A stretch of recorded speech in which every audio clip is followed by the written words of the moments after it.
Hi there, welcome to my views and news talks between the IMF and Ethiopian government delegation. World Bank was also part of the talks were held in the US. What happened? Can we say that talks have collapsed and talks have ended without any agreement? Can we say that Ethiopia IMF agreement has been delayed? What happened? Ethiopia has been expecting a bailout package from the IMF to support its troubled economy. Secondly, two videos from the Amhara region. One shows a Navy commando in the Amhara region. Navy commandos were deployed a few weeks ago to fight against Fano fighters. Second video shows Fano fighters beating, torturing people publicly in broad daylight. What happened? Firstly, viewers, Ethiopia IMF talks. We know that when last year G20 countries suspended Ethiopian loan payments for 2 years, they laid out a precondition to that Ethiopia must reach an agreement with the IMF. The deadline given by G20 countries expired, and then they issued a new deadline. The new deadline will expire on the 30th of June 2024. So before that, Ethiopia should reach sorry, Ethiopia must reach an agreement with the IMF for a bailout package. IMF and Ethiopian government people held talks in Addis Ababa last month.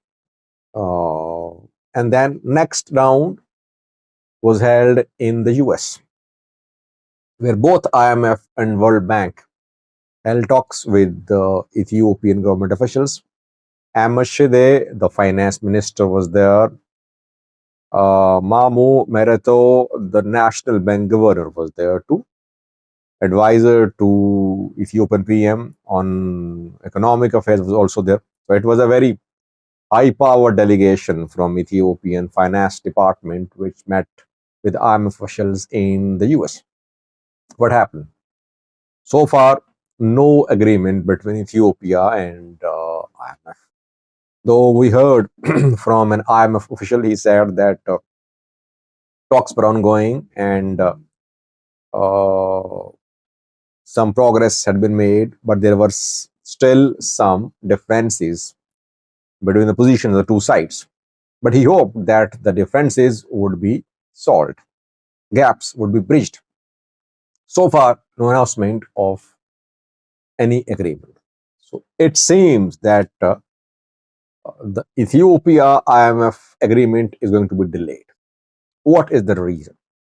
Two main reasons. As I said in a video a few days ago, IMF is demanding devaluation of birr, 60% devaluation. Ethiopia does not want to devalue birr by 60%. It is ready to devalue birr by 20 to 30%, and that too gradually. First main sticking point. Second stumbling block or second main sticking point is about liberalization. Ethiopia is opening up its economy to foreign investments. IMF wants more liberalization of Ethiopian economy.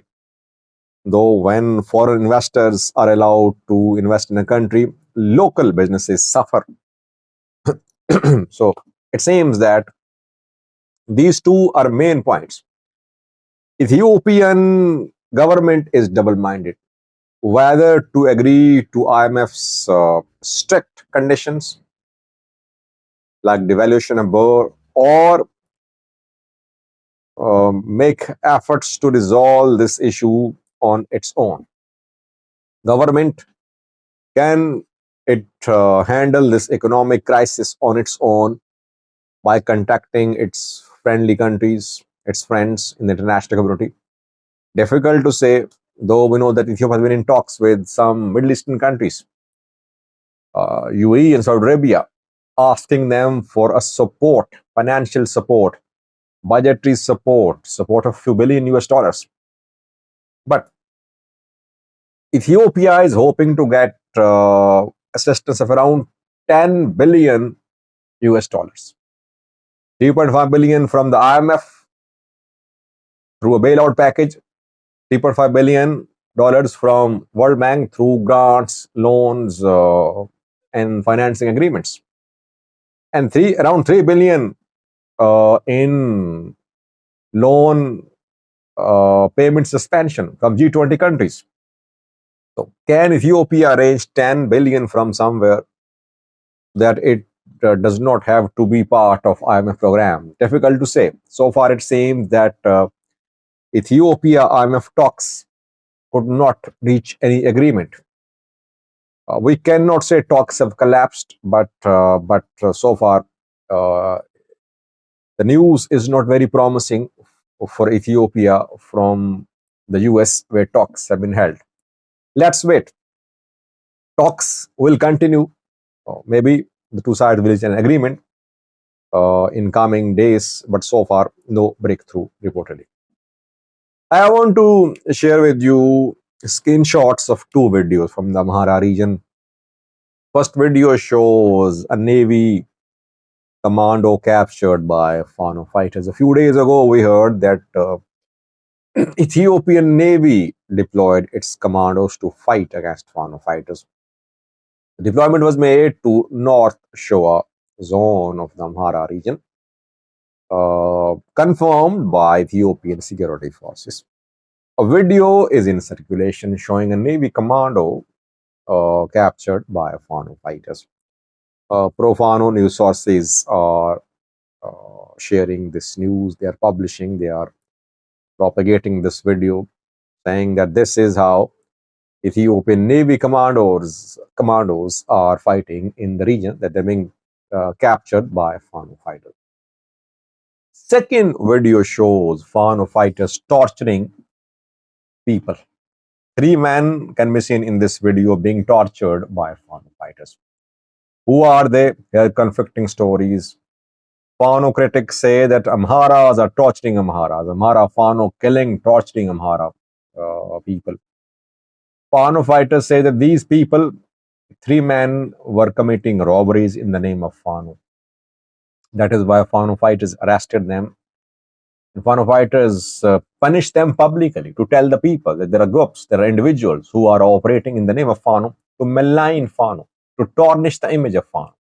That is why publicly they were beaten, just to tell the people that if anyone is operating in the name of Fano, he should not be representative. He should be seen as representative of Fano.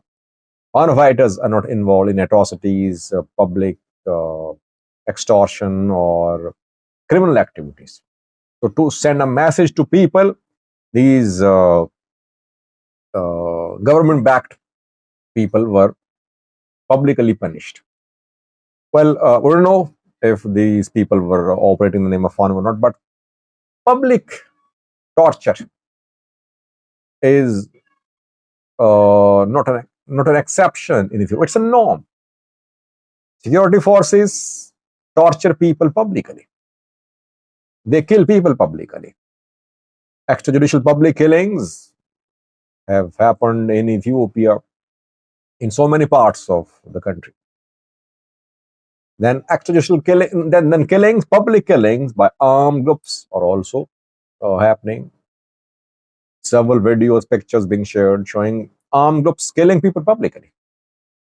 And public is also involved in lynching incidents, in killing people publicly. Mob justice is also a phenomenon in Ethiopia.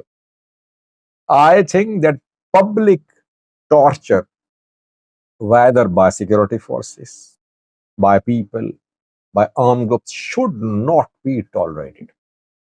If anyone has committed a crime, he or she should be brought before court of law. Or if armed groups capture people allegedly involved in such activities, they should take action, whatever they want to take. But they should not kill or torture people publicly, because that is how you make people immune to public torture, deaths in public. So it should be avoided, I think. Thank you for watching.